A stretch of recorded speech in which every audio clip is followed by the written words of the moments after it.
cepat.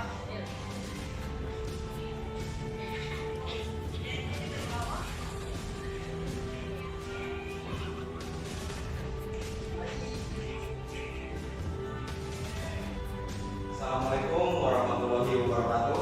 Waalaikumsalam warahmatullahi wabarakatuh. Alhamdulillah, pada hari ini kita bisa berkumpul pada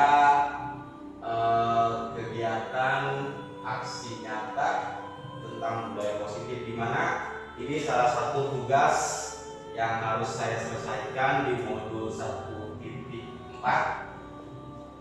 Di sini saya harus mengibaskan apa yang telah saya pelajari selama ini di modul 1.4, yaitu tentang budaya positif kepada Bapak Ibu sekalian. Baik, sebelum kita memulai presentasi ini, maka baiknya kita mulai dengan doa. Satu orang silahkan memberi doa. Oke, Bapak Eko. Baik, teman-teman semua, sebelum kita mengikuti apa yang akan disampaikan oleh Bapak Ibu Maulisa, baiknya kita berdoa menurut agama dan kepercayaannya masing-masing. Berdoa, mulai. Berdoa, selesai. Baik, terima kasih.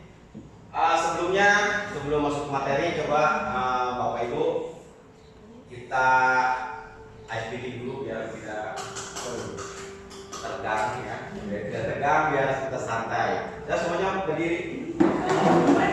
Nah, di sini ada dua ya. Yang sebelah sini nanti kalau saya angkat tangan kanan tepuk satu kali. Coba angkat tepuk satu kali. Nah, ini ya. Kalau yang sebelah sini 3 kali. Tiga kali aja. Prok. Satu sini. Ya. Coba. Satu.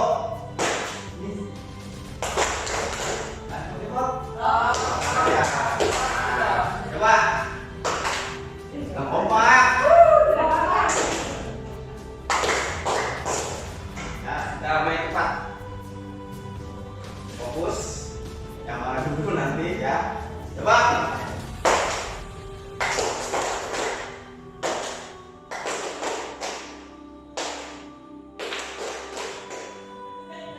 Lagi.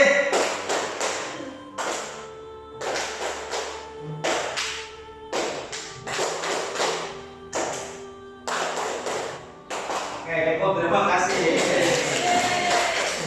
Ini masih bagus. Daya ingatnya masih bagus ya. Baik, Bapak Ibu, sebelum kita mulai, saya ingin tanya dulu tentang apa itu budaya positif. Ada yang bisa menjawab? Silakan diangkat tangan. Ya, silakan Miss Lilis. Menurut saya budaya positif itu nilai-nilai, keyakinan, dan kebiasaan yang positif yang dilakukan di sekolah, yang dilakukan oleh peserta didik di sekolah. Karena ini kan lebih ke student center. Apa sih tujuannya? Untuk meningkatkan rasa tanggung jawab, untuk mengembangkan kepribadiannya. Mungkin seperti itu. Wah, bagus sekali. Baik, menurut Miss Lilis, contoh yang sudah kita terapkan di sekolah itu apa sih yang mencerminkan budaya positif itu? Seperti melaksanakan sholat berjamaah, sholat, kemudian pulang pagi, mereka membawa tempat minum, makan di rumah, dan melaksanakan tata tertib dan melaksanakan pada generasi yang bersama. Oke, terima kasih. Baik, jadi di sini tentang budaya positif. Nah, dari sini kita tahu ya, budaya positif yaitu merupakan perwujudan dari nilai-nilai atau keyakinan universal yang diterapkan di sekolah. Ya, tadi contohnya sudah dijelaskan oleh Miss Lilis. Salah satunya mungkin kebiasaan baik yang sudah kita lakukan di sekolah ya, seperti kita sudah melaksanakan piket di depan kelas, terus di depan gerbang sekolah kita menyambut siswa dengan 5S ya, senyum, salam, sapa, sopan santun ya. Itu salah satunya mungkin dengan penerapan ini juga kebiasaan baik itu sudah kita lakukan dengan penerapan murid membawa kotak makan dan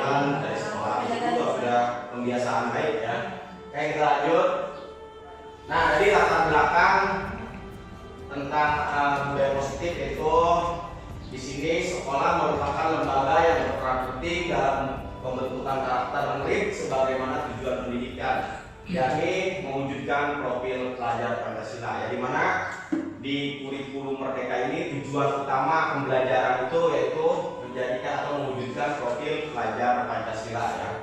Dengan demikian peran guru sangat penting untuk menuntun murid dalam pembentukan karakter. Jadi di sini kita sebagai guru dituntut untuk dalam pembentukan karakter murid-murid kita ya. Jadi yang diutamakan itu karakternya dulu. Nah, untuk terwujudnya budaya positif di sekolah perlu adanya kolaborasi seluruh warga sekolah serta masyarakat dan pemerintah di lingkungan sekolah.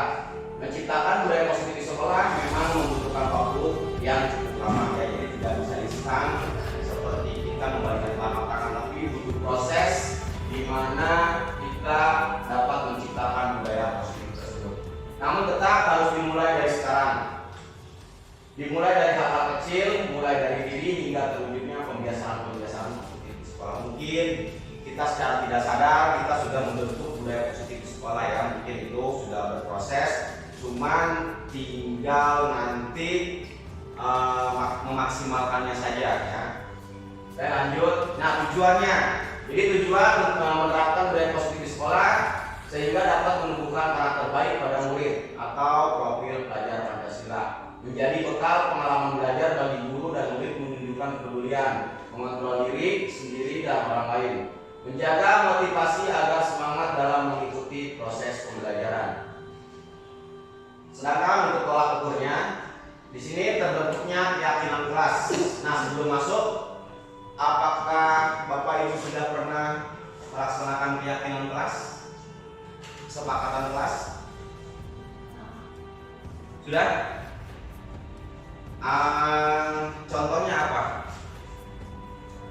Misalnya pada mata pelajaran seni budaya, misalnya di awal pembelajaran saya membuat kesepakatan terhadap anak-anak kalau selama pelajaran seni budaya kalian tetap belajar dengan hewan tetapi tetap fokus, tidak bercanda, kemudian belajar dengan serius tetapi itu tetap hewan. Jadi kita ada kesepakatan di awal. Oke, ada kesepakatan di awal agar apa yang sudah disepakati bisa diyakini oleh masing-masing peserta, bahwa apa yang sudah disepakati itu tidak boleh dilanggar pada saat jam pelajaran tersebut. Oke ya. Nah, lanjut, murid dan guru konsisten dalam menjalankan keyakinan kelas yang sudah disepakati ya. Terus adanya karakter baik dalam diri murid seperti kemandirian, tanggung jawab, percaya diri, dan saling menghargai saat kegiatan pembelajaran berlangsung. Keaktifan murid di dalam kegiatan pembelajaran, dokumentasi proses kegiatan pembentukan kesepakatan bersama berbagai pihak sekolah. Jadi bisa keyakinan itu bisa kita terapkan di peraturan, bukan di peraturan, jadi keyakinan kelas atau di keyakinan kelas dan keyakinan sekolah ya. Jadi sekarang itu tidak berlaku di dalam pendidikan guru penggerak itu adanya peraturan. Jadi sudah tidak ada peraturan, tapi yang ada itu keyakinan. Jadi peraturan itu sudah tidak boleh.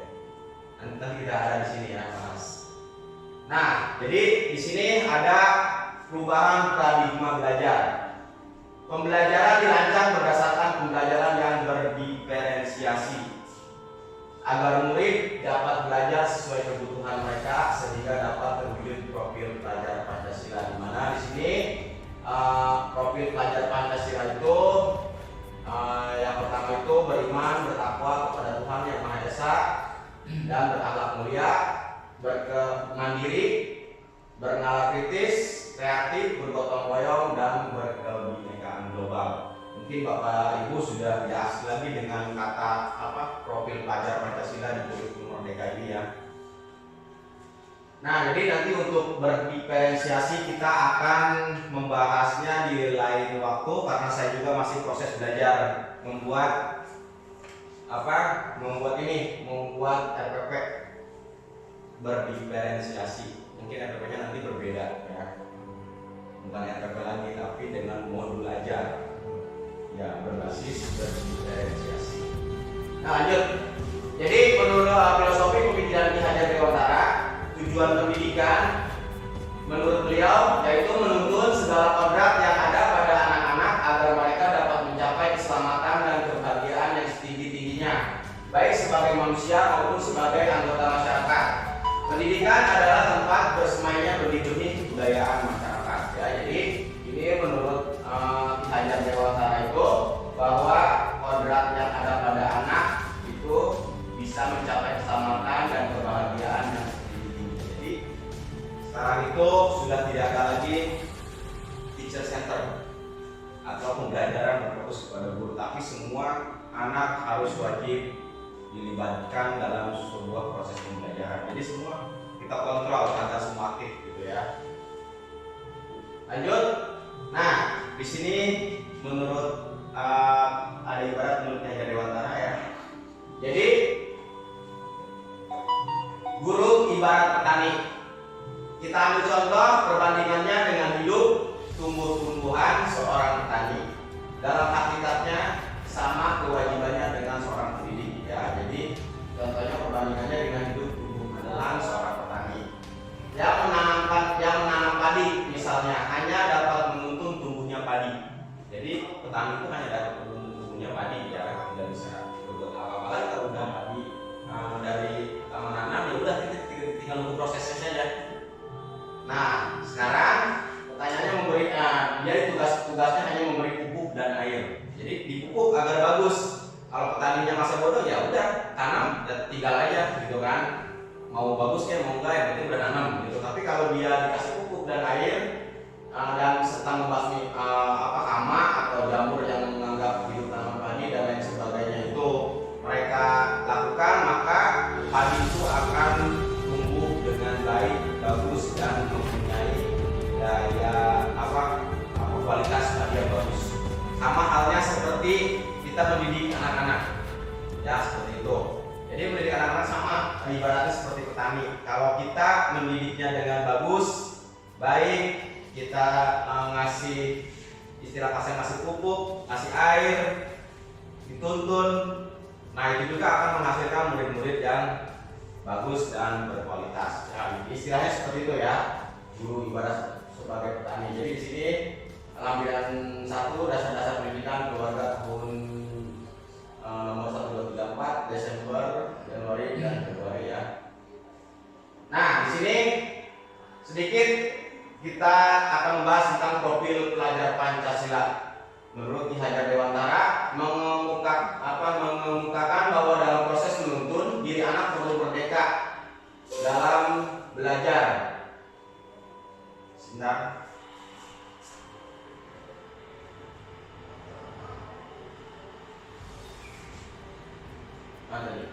Belajar serta dipikir dituntun oleh para pendidik agar anak tidak kehilangan arah serta membahayakan dirinya.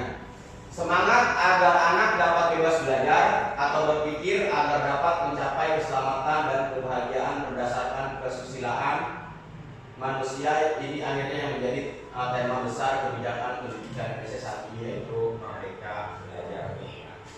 Jadi sudah tidak asing lagi bahwa sekarang itu ada Merdeka Belajar dan Merdeka Mengajar.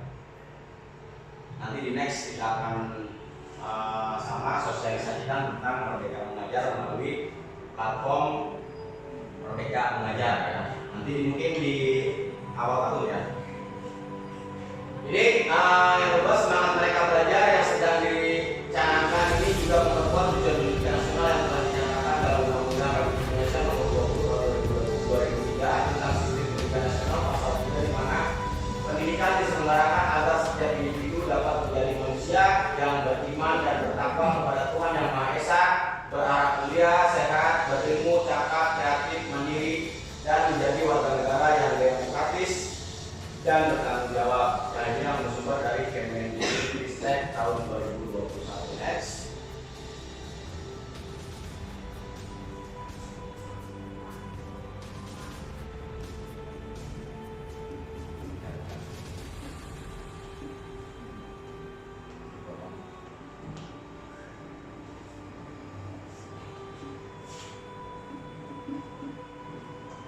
Nah, selanjutnya perubahan paradigma.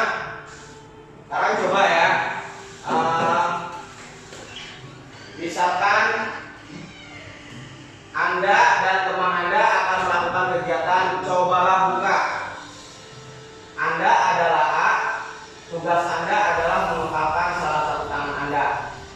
Coba Anda bayangkan bahwa Anda menyimpan sesuatu yang sangat berharga di dalam kepalan tangan Anda.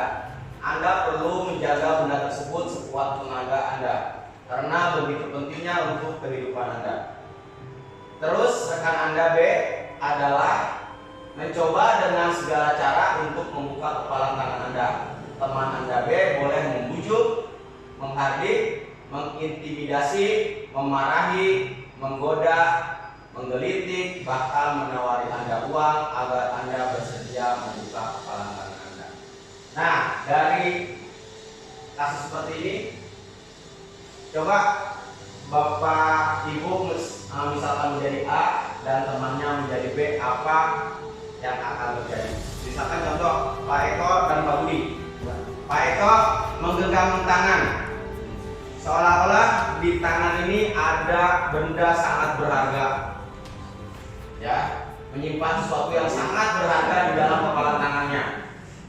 Terus Pak Budi ini melakukan ini, melakukan segala cara untuk membuka tangan Pak Eko. Membuka tangan Pak Eko dengan cara apapun, misalkan dengan uang 1 miliar, 2 miliar, 100 miliar. Nah, apa yang akan dilakukan Pak Eko? Apakah tetap bertahan dengan pendiriannya mengepalkan tangannya, atau akan membuka karena terbujuk rayuan gombalnya Pak Budi? Saya berdiri atau bagaimana? Ya, silakan coba Pak Budi, silakan. Ya, Pak Eko itu bagaimana? Coba Pak Budi. Saya Menghardik, mengintimidasi, atau memarahi, atau mengancam, atau apa, pakai pisau, pakai apa mungkin. Nah, pertanyaannya, jika Pak Budi melakukan seperti itu, apa yang Anda lakukan? Apa yang akan saya lakukan? Iya. Boleh. Mulai. Enggak, misalkan Anda ngomong aja, maksudnya jelaskan aja apa alasan Anda dengan membuka atau tidak membuka gitu. Kalau membuka kenapa, kalau tidak kenapa? Kalau saya tergantung. Tergantung. Enggak, ya. Apa yang saya pegang ini? Kalau ini kan yang sangat berharga, menurut saya ini kan kalau harga diri ini nggak bisa dinilai oleh apapun. Ya, Ya. betul. Kalau untuk ini, nah, kalau misalkan berkaitan dengan lembaga atau institusi kita untuk kebaikan semuanya, maka akan saya buka. Apapun itu, yang penting untuk kemajuan sekolah kita, lembaga kita, maka tidak akan saya istilahnya saya tutupi. Tapi berkaitan dengan pribadi, terutama harga diri yang sangat berharga, apapun itu, iming-iming ataupun misalkan intimidasi, menggelitik atau seperti yang ada di dalam tatanan redaksi PAI di situ, tidak akan saya buka. Itu jawaban saya. Baik, tepuk tangan. Mungkin satu lagi, kalau Bu Anda, apabila Bu Anda memegang sesuatu yang sangat berharga, kemudian mungkin Bu Resdiana melakukan berbagai macam cara dengan cara ini, mengintimidasi, memarahi, menggoda, menggelitik, bahkan menawari Anda uang, apa yang akan Anda lakukan?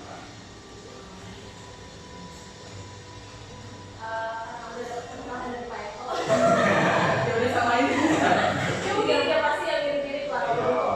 Kalau yang berharganya adalah sesuatu yang memang dalam bentuknya pribadi, misalnya keluarga dan lain-lain, ya itu pasti saya pertahankan apapun godaannya gitu. Tapi kalau misalnya sesuatu hal yang memang untuk kebaikan bersama, ya kalau tanpa ditawari pun ya saya berikan. Ya, jadi di sini jawabannya tidak ada yang baku ya. Nah, jadi di sini itu tergantung diri sendiri, tergantung situasi dan kebutuhan kita. Sekarang begini ya, contoh kecilnya, apabila kita menggenggam sesuatu sangat berharga, tapi dengan di satu kondisi kita mungkin sangat tertekan atau butuh uang, sangat butuh uang. ini sangat berharga. Kira-kira kita akan membuka tidak? Benar-benar itu butuh banget. Misalkan ada melakukan 100 juta, kita butuh sekali uang itu, sangat butuh, dan udah nyari kemana-mana tidak bisa. Data ini sangat berharga. Nah itu kembali lagi kepada diri kita sendiri.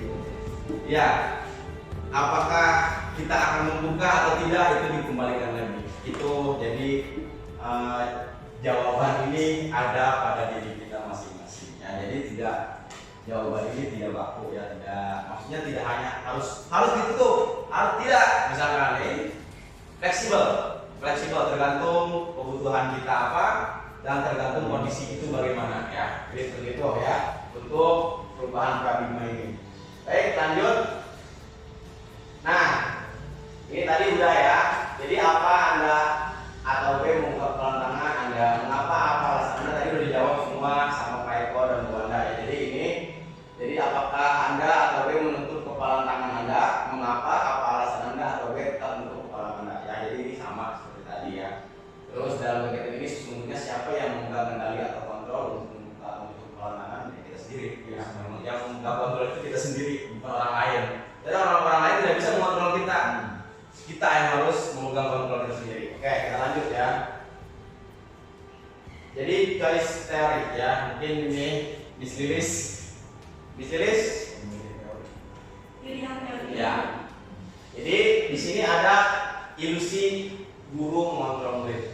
Ada ilusi penguatan positif, wujudan positif, efektif dan bermanfaat. Ilusi orang dewasa melihat atau memaksa, atau ilusi kritik yang membuat murid merasa bersalah dapat menguatkan karakter. Jadi itu tadi choice theory ya, itu tadi berarti menggambarkan tentang kepalan tangan itu termasuk ke dalam sebuah ilusi. Ya. Nah, apa sajakah yang harus dipahami dari perubahan paradigma belajar? Yang pertama itu disiplin positif. Yang kedua motivasi perilaku manusia, keyakinan kelas, posisi kontrol atau restitusi, dan kebutuhan dasar manusia. Yang terakhir itu segitiga restitusi ya. Kita akan bahas satu-satu. Nah, yang pertama dulu disiplin positif dan nilai-nilai kebajikan universal. Di mana di sini disiplin positif merupakan suatu cara penerapan disiplin tanpa kekerasan dan ancaman, yang dalam praktiknya melibatkan komunikasi tentang perilaku yang efektif antara orang tua dan anak. Salah satu cara penerapan disiplin yang bertujuan untuk menumbuhkan kesadaran serta memperdayakan anak untuk melakukan sesuatu tanpa sogokan, ancaman maupun hukuman. Disiplin positif juga mengajarkan anak tanggung jawab serta rasa hormat dalam berinteraksi dengan lingkungannya. Ternyata selama ini mungkin dari pemberian reward kita kepada anak. Jadi dalam pendidikan guru penggerak memberi reward kepada anak itu ternyata salah misalnya ya. Saya pun beritahu ya, setelah mempelajari pendidikan guru penggerak ini bahwa memberi reward kepada anak berbentuk apapun itu salah boleh. Ternyata apa yang sudah kita yakini itu benar, ternyata nanti itu akan menghukum anak dalam bentuk penggerak. Jadi anak akan termotivasi pada saat hanya ada ini saja. Oke, nanti itu kita bahas lebih lanjut di hukuman. Kalau rewardnya bentuknya apresiasi saja. Nanti ya makanya nanti kita di sini ada pembahasannya. Jadi di sini tentang tadi apa ini ya, kegiatan dari stimulus responnya atau teori kontrolnya. Jadi di sini yang dimaksud dengan stimulus respon ada realitas kebutuhan kita sama, sedangkan di teori kontrol realitas kebutuhan kita berbeda. Jadi kebutuhan kita berbeda, tidak mungkin sama ya dengan orang lain. Nah di stimulus respon semua orang melihat hal yang sama. Setiap orang memiliki gambaran yang berbeda. Nah harusnya jawabannya seperti itu. Semua orang melihat hal yang sama, kita lihat di depan di fokus sama-sama ya. Tapi di dalam teori kontrol setiap orang memiliki gambaran yang berbeda. Ya gambarannya seperti ini, seperti ini, seperti ini ya.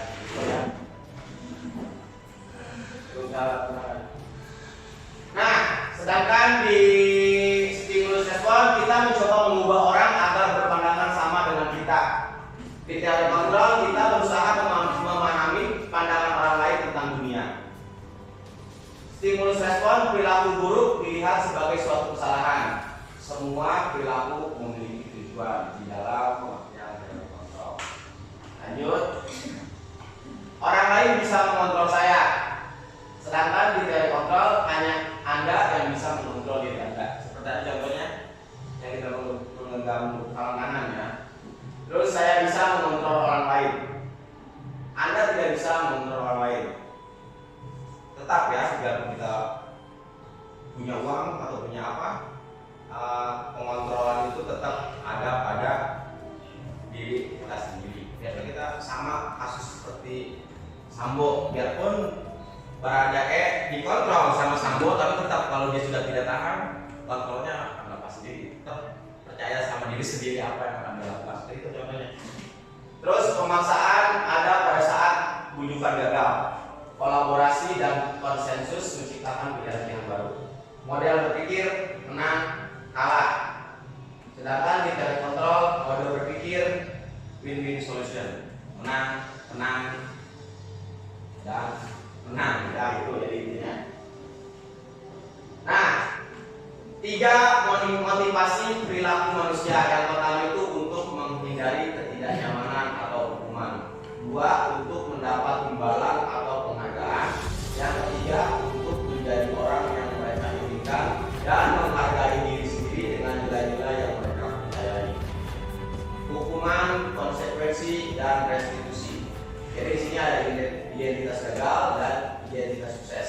Di mana identitas gagal ini terdiri dari hukuman, sedangkan identitas sukses ada disiplin. Disiplin itu ada 2, ada konsekuensi dan restitusi.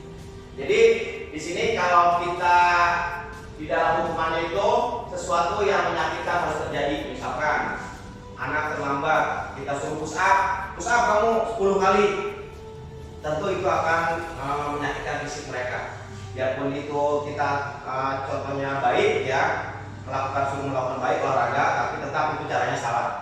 Yang betul itu di sini kalau konsekuensi itu sesuatu yang harus terjadi dan restitusi merupakan pilihan. Jadi masih banyak pilihan lain yang bisa memberikan anak itu selain hukuman itu yang hal-hal yang positif. Mungkin kita melakukan dengan cara-cara yang lebih baik lagi, dengan bahasa yang lebih baik lagi untuk membuat mereka itu merasa berguna untuk diri mereka sendiri ya gitu. Apa yang kamu nanti misalkan kalau terlambat kamu besok mau melakukan apa, kalau terlambat apa solusinya, apa aja silakan terserah. Itu yang penting yang bisa mengembangkan diri sendiri. Nah, hafalan surat nggak masalah, tapi itu juga kan tergantung anaknya hafal atau tidak nanti gitu kan ya. Nah kita kan di sini ada choice, ada pilihan. Pilihannya apa yang bisa membangkitkan mengembangkan si anak tersebut.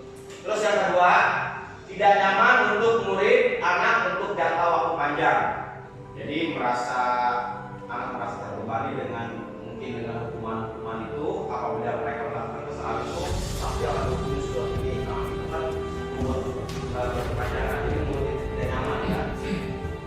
Nah konsekuensi tidak nyaman untuk murid anak untuk jangka waktu pendek. Jadi udah pas hari itu dihukum ya udah mereka bisa melupakan karu. Jadi mereka udah cukup sekali aja saya dihukum, untuk minggu depannya tidak mau melakukan lagi. Tapi tanpa menyakiti anak gitu ya. Terus menguatkan untuk murid anak dalam jangka waktu panjang. Jadi ini kalau di restitusi itu dikuatkan, bukan diberi hukuman, dikuatkan sama kita itu. Jadi bagaimana kamu pokoknya solusinya apa agar kamu tidak terlambat lagi? Mungkin termasuk upaya. Mungkin kalau di BK itu udah tahu lah ya, itu kan membuat keyakinan anak itu, menguatkan anak itu mungkin di BK yang lebih pahamnya lagi ya gitu ya. Nah untuk hukuman yang pertama korban mendapatkan keadilan. Korban mendapatkan keadilan.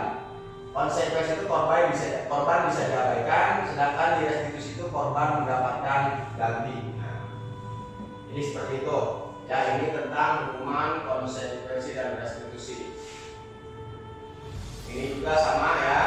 Murid anak akan tersakiti, di konsekuensi murid anak dibuat tidak nyaman, murid anak mendapatkan penguatan. Perilaku pasif, agresif, mengikat, penguatan hanya bertahan dalam jangka waktu pendek. Restitusi itu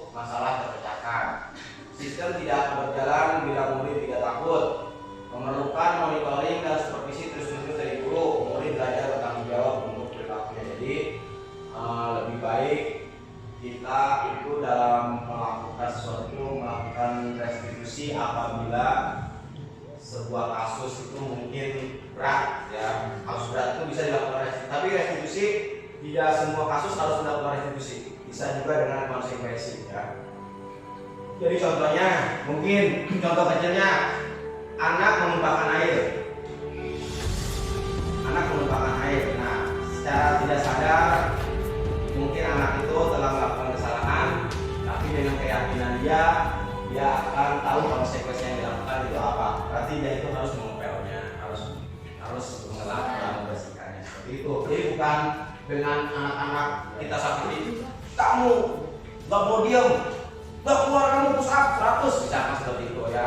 Jadi kita cukup seperti itu saja. Jadi anak-anak dilatih bagaimana meyakini apa yang sudah dia yakini yang kita buat di kesepakatan kelas tersebut. Jadi itu ya. Ini masih sama tadi peraturannya adalah kamu harus. Nah ya, kalau di hukuman peraturannya adalah kamu harus push up 200, 110, 9 misalkan. Di konsekuensi apa peraturannya? Nah, jadi kita nanya, misalkan kita kesepakatannya apa gitu kan? Mampukah kamu melakukannya? Kalau mampu, terima kasih. Kalau tidak, kapan kamu bisa melakukannya? Gitu jadi ya. Nah, kalau restitusi itu apa yang kamu yakini? Nah, saya yakin Pak, misalkan kalau saya melupakan gelas itu sudah tanggung jawab saya untuk membersihkan. Jadi kita menanamkannya itu ya. Terus apa yang bisa kamu lakukan untuk memperbaiki masalah ini? Ya, dengan mengepelnya Pak, dengan mengepelnya, dengan mengelapnya, membersihkannya kembali seperti sedia kala. Itu ya. Jadi yang kedua, murid anak membenci peraturan. Semua rata-rata ya. Anak itu paling tidak suka namanya peraturan. Kayak itu mainnya bebas, ya kan bebas. Dengan bebas ada. Misalkan kan kalau misalkan ada apa-apa, udah nggak usah ada hukuman, nggak usah ada apa. Tapi di konsekuensi itu murid akan menghormati peraturan. Nah itu tugas kita. Bagaimana caranya anak itu bisa menghormati peraturan? Mungkin awalnya itu dengan kita meyakini kesepakatan kelas dulu, membuat kesepakatan kelas. Jadi setiap guru mata pelajaran kalau bisa sebelum kita memulai membuat kesepakatan dulu. Jadi selama kita membelajar itu kita buat kesepakatan kelas dengan di sini tembok bapak-bapak anak-anak dikasih stigma satu. Lebih bagus tapi walas ya. Kalau walas itu kan ditempel di karton misalkan kesepakatan kelas 7A misalkan. Yang pertama saling menghargai sesama teman misalkan apa segala macam silakan, itu bebas. Jadi jangan hanya guru yang membuat.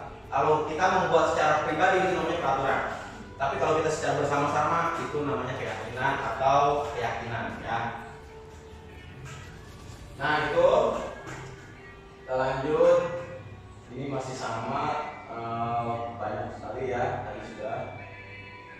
Kita lanjut saja. Nah, hukuman atau konsekuensi. Nah, pertanyaan saya. Menurut Bapak dan Ibu, mencatat 100 kali di dalam buku kalimat, saya tidak akan terlambat lagi karena terlambat di sekolah. Menurut Bapak ini hukuman atau konsekuensi? Mencatat 100 kali di dalam buku kalimat, saya tidak akan terlambat lagi karena terlambat di sekolah. Oke. Lari mengelilingi lapangan basket 2 kali karena terlambat hadir di sekolah. Membersihkan coretan yang dibuatnya di meja. Murid diminta untuk push up 15 kali karena tidak menggunakan masker sekolah.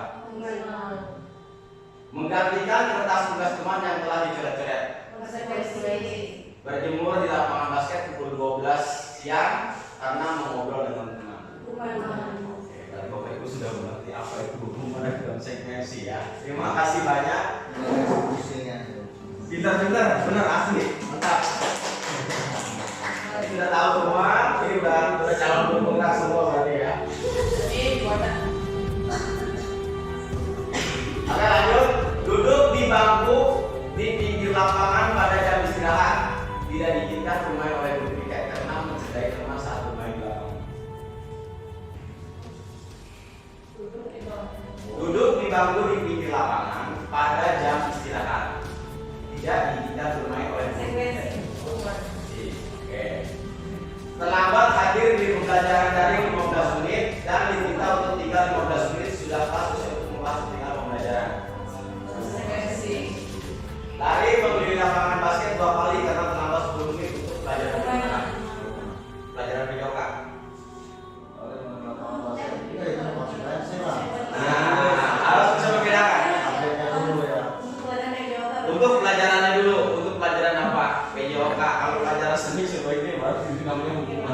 Oke ya, nanti ya.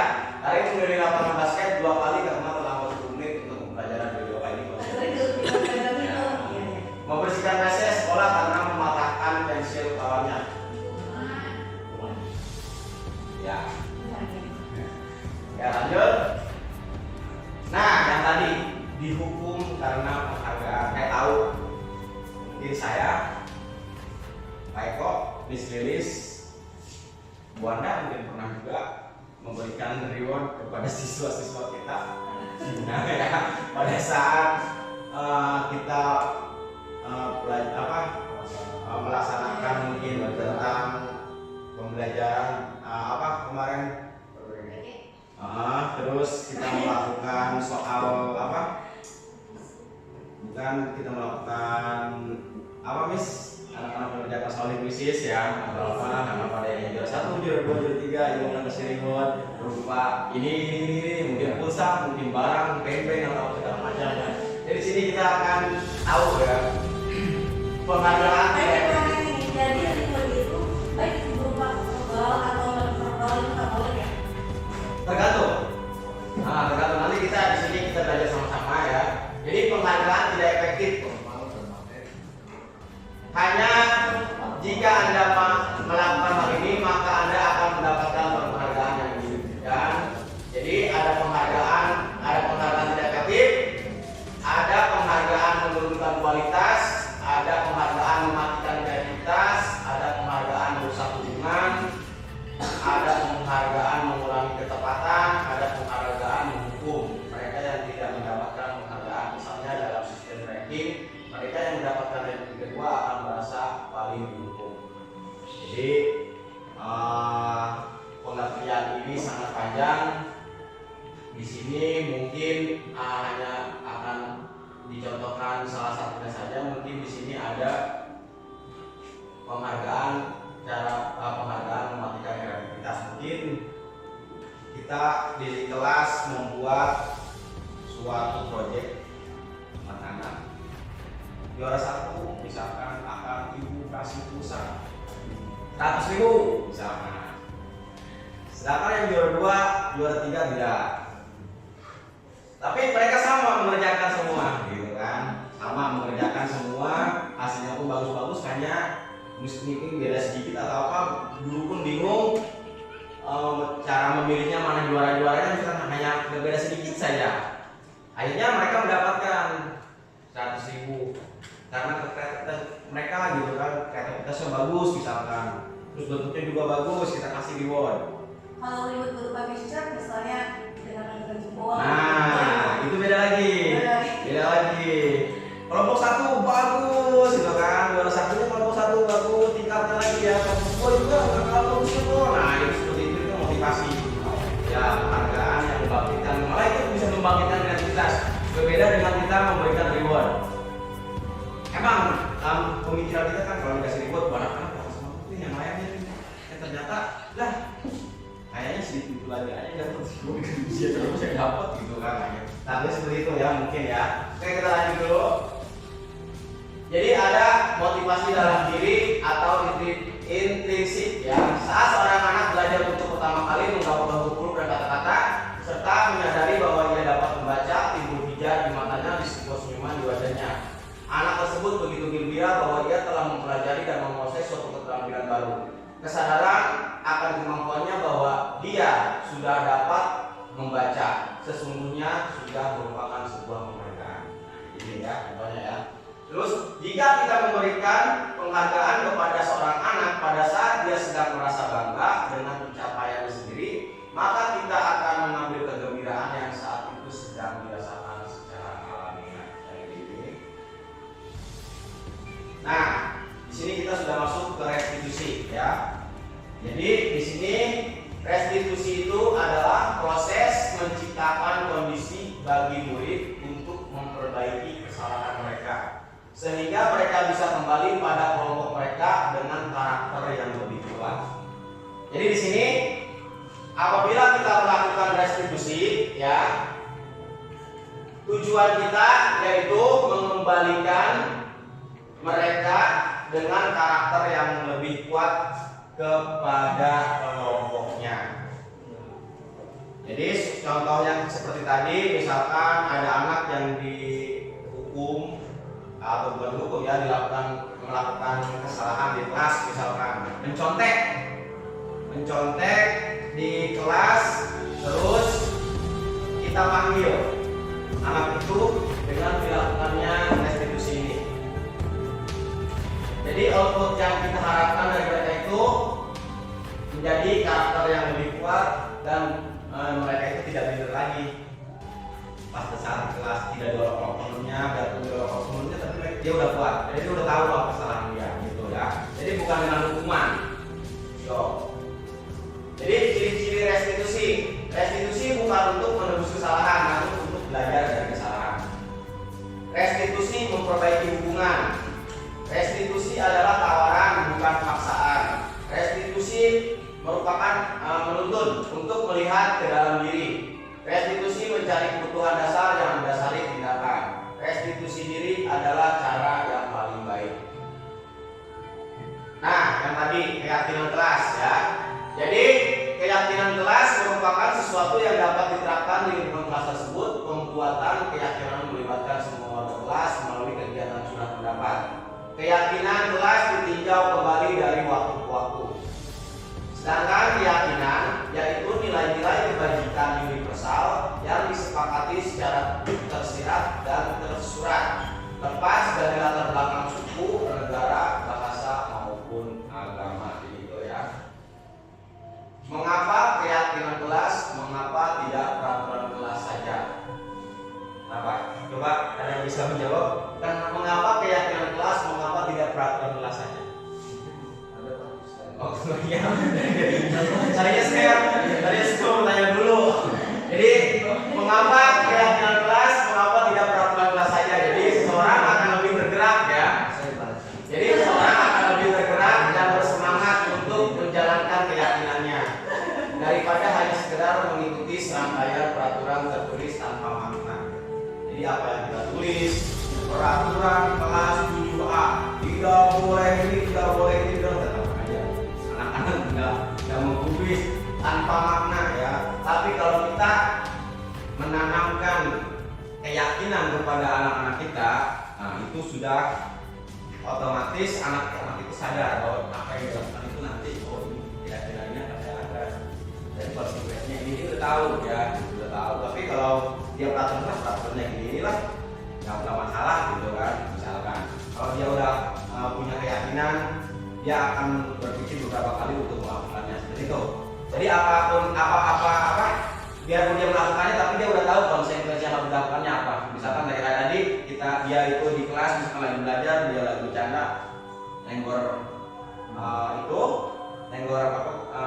botol minum, mengenai buku temennya basah, misalkan apa, terus dibejek semua, dia otomatis harus mengepel dan harus mengganti buku temannya yang rusak atau robek. Nah, pembentukan keyakinan kelas. Yang pertama, keyakinan kelas bersifat lebih abstrak, ya, jadi abstrak daripada peraturan yang lebih rinci dan konkret. Yang kedua, keyakinan kelas berupa pertanyaan-pertanyaan universal. Yang ketiga, pernyataan keyakinan kelas senantiasa dibuat dalam bentuk positif. Keyakinan kelas hendaknya tidak terlalu banyak sehingga mudah diingat dan dipahami oleh semua warga kelas. Jadi tidak terlalu banyak, mungkin 5 atau 6 dan terlalu banyak juga ya. Keyakinan kelas sebaiknya sesuatu yang dapat diterapkan di lingkungan tersebut. Semua warga kelas hendaknya ikut berkontribusi dalam pembuatan keyakinan kelas lewat kegiatan surat pendapat, bersedia meninjau kembali keyakinan kelas dari waktu ke waktu. Jadi kita tinjau mana yang sudah efektif dan belum efektif. Prosedur pembentukan keyakinan kelas: mempersilahkan warga sekolah atau murid di sekolah kelas untuk bercurah pendapat tentang peraturan yang disepakati di sekolah kelas.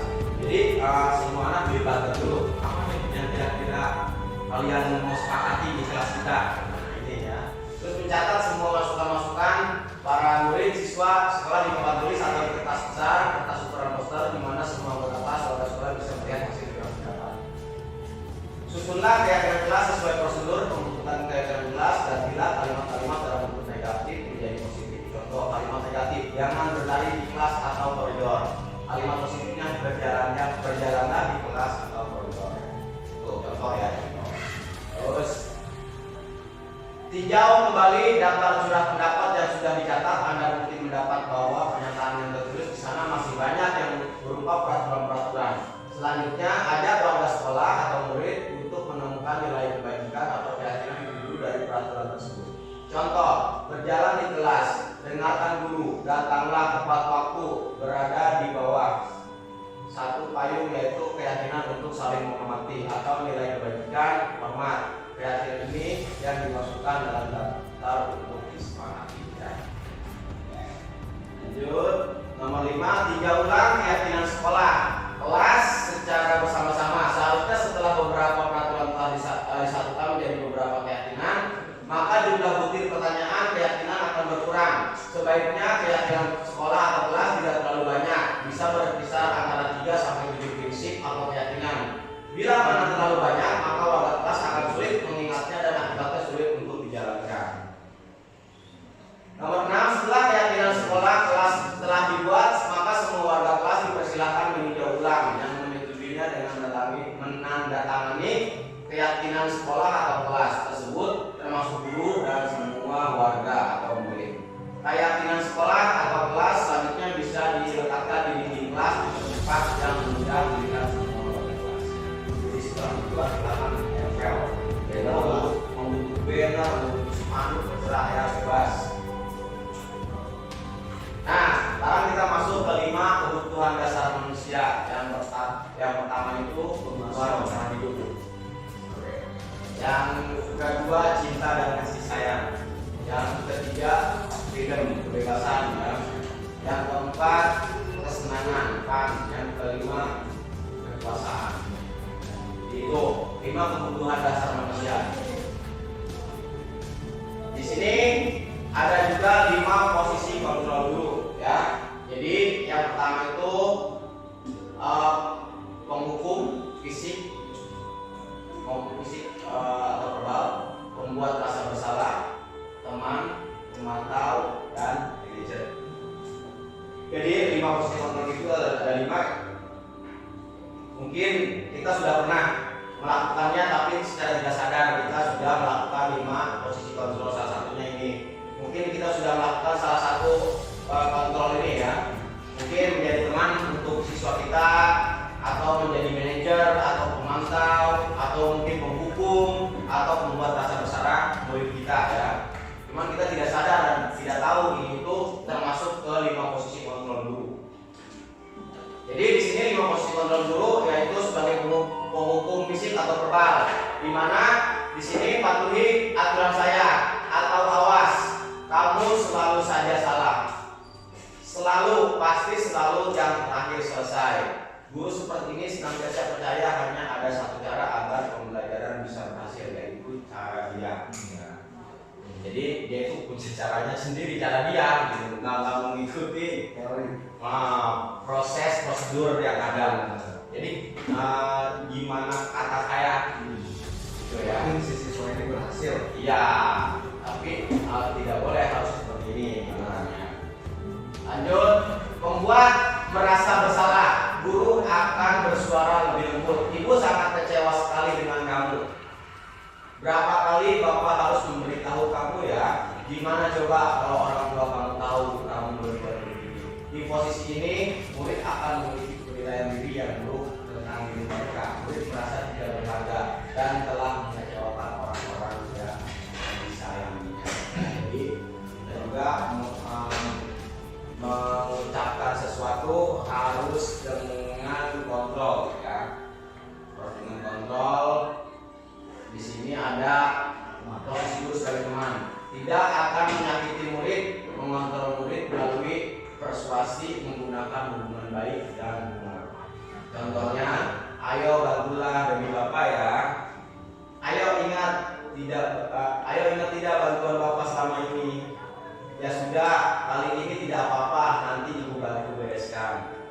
Hal ini, hal lain yang mungkin timbul adalah murid yang hanya akan bertindak untuk guru tertentu dan tidak untuk guru lainnya. Murid akan bergantung pada guru tersebut. Jadi ini teman itu juga sama ya, ada sisi negatif dan positifnya ya. Guru sebagai teman mungkin pernah dirasakan. Nah, ada guru, ada siswa yang merasa dekat dengan guru tersebut tapi tidak dekat dengan guru yang lain gitu kan ya. Jadi tidak semua dianggap mereka itu teman karena ada yang asik ada yang tidak, mungkin seperti itu ya. Terus pemantau, 5 posisi kultural guru sebagai pemantau bertanggung jawab atas perilaku orang-orang yang diawasi berdasarkan peraturan-peraturan dan konsekuensi. Peraturannya apa? Apa yang telah kamu lakukan? Sanksi atau konsekuensinya apa? Seorang pemantau sangat mengandalkan perhitungan, catatan, data yang dapat digunakan sebagai bukti atas perilaku seseorang. Jadi ini sebagai pemantau. Nah, ada lagi sebagai manajer. Seseorang manajer telah memiliki keterampilan di posisi teman maupun pemantau. Apa yang kita yakini? Kembali ke keyakinan kelas. Apakah kamu meyakininya? Jika kamu meyakininya, apakah kamu bersedia memperbaikinya? Jika kamu memperbaiki ini, hal ini menunjukkan apa tentang dirimu? Apa rencana kamu untuk memperbaiki hal ini? Jadi kalau di seorang guru itu harus bisa menguasai kontrol sebagai manajer. Ini ya, ini kontrol yang menurut saya itu kita selain sebagai guru kita juga bertugas sebagai manajer ya. Manajer mungkin di kelas. Nah, jadi keunggulan posisi manajer di sini, guru berbuat sesuatu bersama dengan murid, mempersilahkan murid mempertanggungjawabkan perilakunya, mendukung murid agar dapat menemukan solusi atas apa permasalahannya sendiri. Tugas seorang manajer bukan untuk mengatur perilaku seseorang, kita membimbing murid untuk dapat mengatur dirinya. Seorang manajer bukan memisahkan murid dari kelompoknya, tapi mengembalikan murid tersebut ke kelompoknya dengan lebih baik dan lebih kuat. Nah, tadi sudah dibahas oleh kita tentang segitiga restitusi ya, ini namanya segitiga restitusi. Mungkin kalau yang nanti akan ikut bergerak pasti tidak akan aneh lagi dengan segitiga restitusi ya. Jadi ini salah satu pecahan masalah yang dilakukan oleh cara-cara bergerak itu melalui segitiga restitusi. Yang pertama itu ada validasi tindakan yang salah. Seperti contohnya kemarin ada contek, jadi kita validasi dulu bahwa tindakan dia itu sudah melanggar keyakinan kelas dan nanti yaitu tentang etika dan tanggung jawab ya. Terus menstabilkan identitas ini di sini berarti kita tanya dulu sama dia alasannya itu apa. Contek itu punya alasan sendiri ya. Kenapa dia itu contek? Apakah dia tidak ngerti pelajarannya? Berarti kalau dia tidak ngerti, kenapa? Sampai nggak ngerti? Apakah malamnya dia nggak belajar atau apa segala macam? Terus tanyakan juga, menanyakan keyakinan. Jadi apa yang sudah kita sepakati di kelas, kenapa kamu bisa melanggarnya? Itu. Jadi pertanyaan-pertanyaan kemarin ini, kamu tentu punya alasan mengapa melakukan itu. Terus adakah cara yang lebih efektif untuk mendapatkan apa yang kamu butuhkan? Keyakinan kelas apa yang telah kita sepakati? Terus kamu ingin menjadi orang yang seperti apa? Ini pertanyaan-pertanyaan ini yang pentingnya ya. Oke. Nah, jadi di sini mungkin hanya sekian dari saya pemaparannya. Mohon maaf kurang lebihnya. Mungkin di lain kesempatan nanti saya akan berbagi lagi untuk pembebasan mungkin aksi nyata yang lainnya. Jadi tadi kita dibuka atau mungkin ada yang bertanya dulu? Ada yang ingin ditanyakan sebelum kita tutup? Tidak ya? Udah ngerti semua ya? Udah semua ya. Baik. Jadi sampai di sini dulu pemaparan kita karena sudah hampir 1 jam. Kurang lebihnya mohon maaf. Wabillahi taufiq